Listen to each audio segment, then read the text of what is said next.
Hello everyone and welcome back for some more Drag Race gossip, secrets and drama. Season 18's Snatch Game recently premiered at the time of making this video, and I feel like the general consensus was that there were a few good performances, but overall it felt a little bit meh and the format kind of sucked. Snatch Game has always been one of my favourite challenges on Drag Race, and I don't know if I'm the only one who does this, but when I want to procrastinate doing something, I often find myself watching compilations of the best Snatch Game performances on YouTube. I did think that it would be rather amusing if there were a libation flavoured with citrus.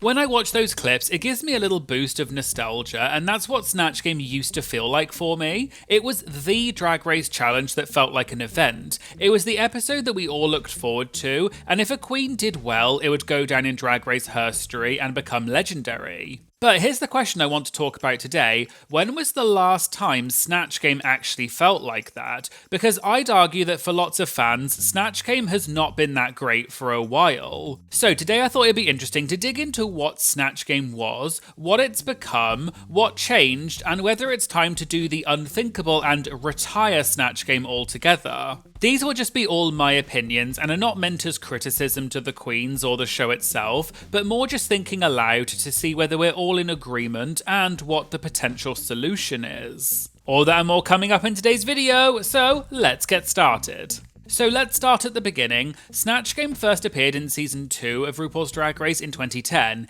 It's a parody of the classic 1970s game show Match Game, where a panel of celebrities fill in the blanks of an incomplete sentence, and contestants win points whenever their answers match. In the Drag Race version, the queens impersonate a celebrity and have to answer RuPaul's questions in character, and the only rule is make RuPaul laugh. And I think at the beginning this concept worked well. Season 2 gave us Tatiana as a completely unhinged Britney Spears, which is still regarded as one of the all-time great performances in Drag Race history. On the same season, Pandora Box did Carol Channing, that did so well that Bob the Drag Queen even reprised the same character 6 seasons later and still won. I think when you look at it, the format of Snatch Game has a lot of potential. You could see which queens had done their homework, which ones had natural comedic timing, and which ones were completely out of their depth. And even when queens bombed the Snatch Game, it still made great TV. In my opinion, the golden era of Snatch Game was around seasons 5 to 9. In season 5, Jinx Monsoon did Little Edie from Grey Gardens, which was an obscure choice that could have really gone over people's heads, but instead it became one of the most fully committed character studies I think the challenge has ever seen. But she looks older than Mother Darling, so I said when she steps into the voting booth, she just seizures. Spelling? Even if you didn't really know who Little Edie was beforehand, it was still funny because Jinx's performance told you everything you needed to know about that character. Season 6 then gave us Bianca Del Rio as Judge Judy, Ben de la Creme as Maggie Smith, and Adore Delano as Anna Nicole Smith. So when you look at it, Season 6 was one of the funniest and most stacked Snatch Games on record. I agree, and so does Officer Bird. That is correct, Judge Judy. Not a match, Your Honor. Baloney! We then had examples like Kennedy Davenport on Season 7, who broke the mold by becoming the first queen to ever do a male celebrity, which was Little Richard. She tightens the screws, 'cause we all love a tight screw. Oh. Shut up. And this was not only a great performance, but I think it also changed people's perceptions of what Snatch Game could be. Some other honourable mentions include All Stars 5 when Jujubee did an amazing Eartha Kitt. Season 10 gave us Aquaria's Melania Trump, which shocked a lot of people who did not expect Aquaria to be funny, given that she was seen as a young fashion queen. I don't know, my husband does the same thing, so I figured that the Snoop Dogg would probably love it.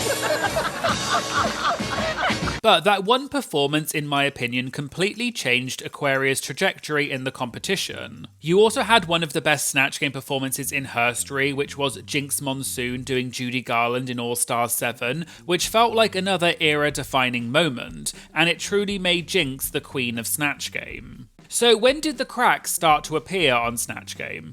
I don't think there's necessarily one catastrophic moment. In my opinion, it's more of a slow decline. But if I had to point to particular symptoms, I think they started showing up more consistently around seasons 10 and 11, and then by the time you get to season 14, it's a case of Snatch Game, you in danger, girl. Season 14's Snatch Game in 2022 became arguably one of the most infamous episodes in the challenge's history, and not for good reasons. The Queens attempted to do characters like Ozzy Osbourne, William Shakespeare, and Gwyneth Paltrow, which seemed like decent options on paper, but they all just fell totally flat. Say her old ass. Her old ass. Her pudendai is awful, Rue. Oh, okay. It's quiet on set. Most of our jokes aren't really landing. The Snatch Game almost got no genuine laughs apart from Deja Skye doing Little John, and even then it was fine but not that great. RuPaul himself even broke character and actively broke the fourth wall by acknowledging that he wanted Snatch Game to end and how bad it was. The only slight saving grace was the punishment was unprecedented, in that every queen except Deja was forced to do a lip-sync smackdown the following episode to decide who went home. And although the lip-sync smackdown was decent, fans still consider it to be the worst Snatch Game ever, and the queens themselves almost seem shocked by how badly it went. Then if we spin forward a few seasons, the Snatch Game on season 17 also caused some controversy, but it was for different reasons. It wasn't just about the lackluster performances, but mainly the questionable and inconsistent judging. Some fans felt that Anya Nerve's performance as Eddie Murphy was good, but not necessarily a winning performance. But the main issue in my opinion was that Lexi Love broke character repeatedly while doing Gilbert Gottfried, which is usually a cardinal sin in Drag Race and is a surefire way to land you in the bottom. How you doing, RuPaul? Now, Gilbert, you are a very funny man. Have you always been funny? My whole life. How old were you when you realized you were funny? Oh, Jesus Christ. But Lexi was actually praised for this and ended up in the top over queens who genuinely deserved to be in the top. So it just felt like everything the judges had ever said about what's a good Snatch Game and what isn't was just thrown out of the window. And season 18, which is airing right now, just did a Love Island format twist on Snatch Game by splitting the queens into smaller groups and having them flirt with 3 men. And although there were some decent individual moments, to me it continued to highlight a structural problem of Snatch Game that the show hasn't been able to solve. It was also clear that they wanted to switch up the format to stop it going stale, although I'm not quite sure it worked. So this brings me to a problem that I don't think gets talked about enough. Snatch Game is no longer a rare event. It's everywhere and it's become oversaturated in my opinion. When the challenge debuted in season 2, it only happened once a year. But now, Drag Race has so many international versions like Drag Race UK, Canada, Down Under, Netherlands, Spain, Italy, France, Philippines, Belgium, Mexico, Sweden, Brazil, Germany and Thailand. Plus you also have all of the US All-Stars and the other versus the world as well. That means the franchise is producing well over a dozen Snatch Games every single year, and what was once a special occasion has now just become the expected run-of-the-mill challenge. I will say though, this is also true of Drag Race in general with the oversaturation of the show, but I think Snatch Game is a huge casualty of this in many ways. And I don't think it's just the audience that is exhausted by this repetition, it's the celebrity pool itself as well. When you think about it, Snatch Game was built on a very specific intersection of pop culture. You have gay icons and legends, and then broadly recognisable public figures that a drag queen could make funny. Classic examples would be people like Cher, Mae West, Judy Garland, Liza Minnelli, Diana Ross, etc. But the problem is that pool of people to choose from is not unlimited, and it's getting smaller with every season. I took a look at the Snatch Game Wikipedia page, and it says that interestingly, Cardi B is now the most frequently impersonated celebrity, with 6 appearances across multiple franchises. Jennifer Coolidge is the second most impersonated with 5 total appearances. On a similar note, Mariah Carey has been done twice, and both queens who've impersonated her were eliminated. Also, 2 out of the 5 queens who did Cardi B were also eliminated. And then you had queens who did characters like Ariana Grande, Ellen DeGeneres, and Celine Dion, who all ended up in the bottom. On paper, those sound like solid character choices because they are big celebrities and fulfill the criteria, but the problem is I don't think they're the right kind of celebrity for this challenge. Snatch Game, in my opinion, was designed for characters with decades of quotable material, crazy mannerisms, and enough well-known backstory that you can make funny. However, the real problem is, most of the obvious good choices have now been used up. So, queens now have 2 choices. They can reuse a character, and this has been done several times before, but the problem is, you have to make sure you're better or at least different to other queens who did it. A good example is when Bonnie and Clyde did Cher as a chair on Drag Race UK Season 7, because she was never going to be able to match how great Chad Michaels was doing Cher, but because she did a different version of Cher, it meant it was still funny and you couldn't draw any direct comparisons. Hey Jordan, I have to be honest, when my agent booked me for the show, I thought I was going on Dancing with the Stairs. So, I could wake you up with a spot of dancing. My favorite move is the wagon wheel Watushi. Oh! The other option that queens have is choosing someone who is so obscure that you can kind of do whatever you want with it. We saw that in the most recent Snatch Game when Mia Starr did Bloody Mary, which could have been a really good option, but it just kind of totally failed and didn't go anywhere, and even Mia herself knew that this didn't work.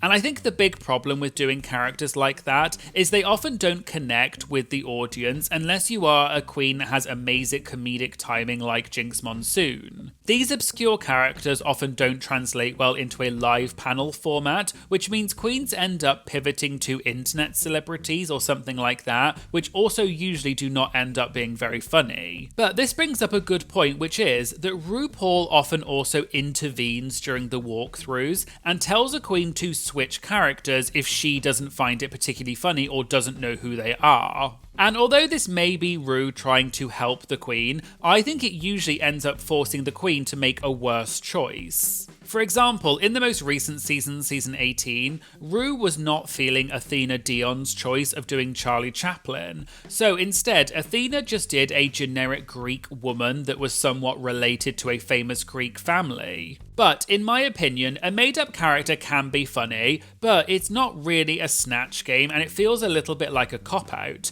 The whole point of Snatch Game is that it's an impersonation challenge. There's also a problem sitting underneath all of this, and I think it's something that the show producers are kind of aware of but aren't sure how to fix. And that's that the queens being cast on Drag Race nowadays are often not comedy queens, and Snatch Game really highlights that. If we go back and look at some of the early seasons, Pandora Box was a comedy queen, Jinx Monsoon was a theatre queen, Bob the Drag Queen was a stand-up comedian, and Bianca Del Rio came from comedy roast culture. Even queens like Kennedy Davenport are not exactly comedy queens, but they have decades of performance experience, so they're used to improvising and holding their nerve in front of an audience without cracking. But as Drag Race has become a mainstream phenomenon and it's moved from logo to VH1, went from a cult classic to pop culture staple, I think the casting profile for the queens has also changed. The show now regularly casts more fashion queens, social media queens, and club performers who are willing to spend huge amounts of money on their runway packages. And don't get me wrong, I do think those queens deserve to be there, but Snatch Game doesn't really care how extravagant your runway looks are. It only cares if you can be funny in character with no script and no safety net.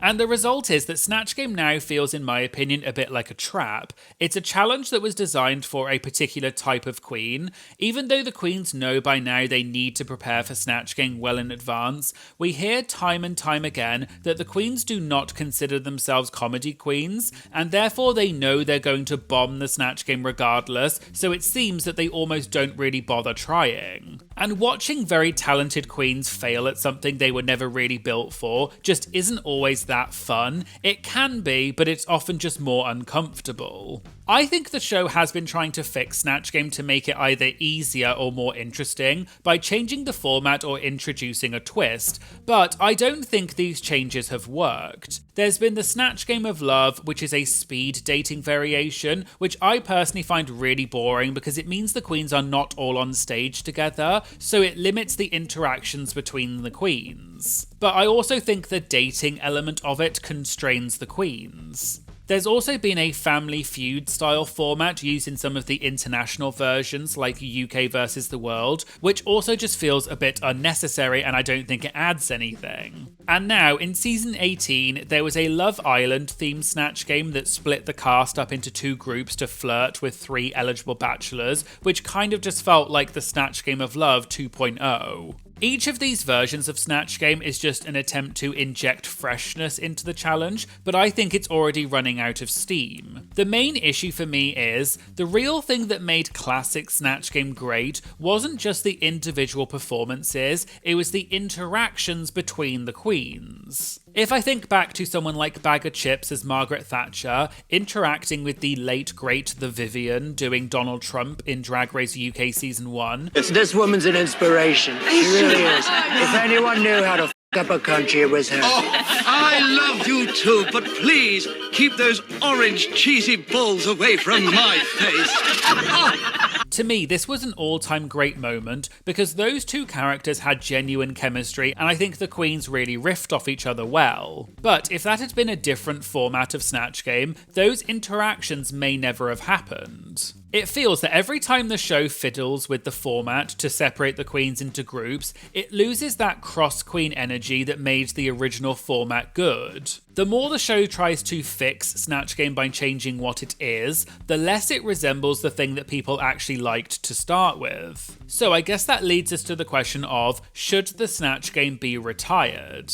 I think the argument for retiring Snatch Game is real. Snatch Game is increasingly poorly matched to the queens being cast, the celebrity pool is drying up, the franchise has replicated it so many times that I don't think it feels special anymore. And I think the fact that RuPaul now often makes jokes mid-Snatch Game to acknowledge that the queens are bombing is a sign that the format may have run its course. But then, on the other hand, I do really love Snatch Game, so I would be sad to see it go. There have been a few genuinely great performances in recent years that prove that the format still has life. Jinx Monsoon's Judy Garland in All Stars 7 is an all-time favourite performance of mine. Other performances like Lucy LaDuca's Joan Rivers in season 15 was a great showcase of celebrity impersonation that was actually funny. You've flown for years, you've flown. Oh, many, many years, and it's been awful every time. The only thing that's worse than flying is sex with my ex-husband. I would say, Edgar, what part of me do you find sexiest? He'd say, I'd rather not find you at all. I'd say, Edgar, what's your favorite position? He'd say the neighbor's house. Even in season 18's Love Island Snatch Game, queens like Discord Adams as the Pope was genuinely a great choice, and Mikey Meeks as Drew Barrymore produced legitimately funny but also committed impersonation that felt fresh and interesting. Ruined all of my relationships and family connections. But today I would say, loving too hard. But do you have love in real life? Yes, Lizzo. So maybe the format of Snatch Game isn't broken, I just think that they need to make some changes to allow it to shine again. This means that maybe the answer is not actually retiring Snatch Game, it's just a radical restructuring. Maybe they need to do fewer Snatch Games across the franchise rather than one per season in every version. I also think they need to make sure they cast enough comedy queens on a season, so you at least have a chance of getting a few good performances, not just one good performance that was slightly better than the others. I also think they need to return to the original Snatch Game format that lets the queens actually talk to each other. RuPaul and the producers also need to allow the queens enough time to actually make jokes, go off script and interact without feeling like they're being rushed or constrained, because I often feel like in Drag Race it's starting to feel a little formulaic and sticking to what they know. So overall, I don't think Snatch Game is necessarily dead, but I do think it's very sick and in need of urgent treatment. The thing that's killing it isn't bad queens or a bad format or bad luck, it's the weight of its own legacy, stretched too thin across too many seasons, on a show that's been running for almost 2 decades and has changed a lot over that time. I think the question that the show and the producers need to think about is not just should we retire Snatch Game, instead I think they need to ask themselves, are we actually willing to make the hard decisions and make changes that would make Snatch Game actually worth watching again? Because right now, watching Snatch Game just feels like we're going through the motions rather than actually enjoying it, which is a shame because it has so much potential and has produced some of Drag Race's most iconic moments. And if they can fix Snatch Game, I think it could really revitalise the show and bring new life into it again, but that's always easier said than done. But let me know in the comments what you think. Do you think Snatch Game needs to be retired? And what changes do you think they need to make to Snatch Game to make it better? Let me know in the comments. If you'd like to watch my videos before they go on YouTube, as well as see the things that I cut out of my Roscoe's recaps, as well as other exclusive content, please check out my Patreon. It just costs a few dollars a month and it really does help support the channel, and I'll put a link to my Patreon in the description. I'd also like to say thank you so much to all of my amazing Patreon members. I really do pinch myself all the time thinking about how lucky I am to have all of you supporting me, and it really does make a huge difference to the channel, so thank you all so much. Please make sure you like and comment on this video to help boost it in the algorithm and promote it to more people. And please make sure you subscribe. It's free, it only takes 2 seconds, and it really does make a big difference to the channel. Thank you so much for watching, and I hope you'll join me in the future for some more Drag Race gossip, secrets, and drama. Thank you so much. Bye.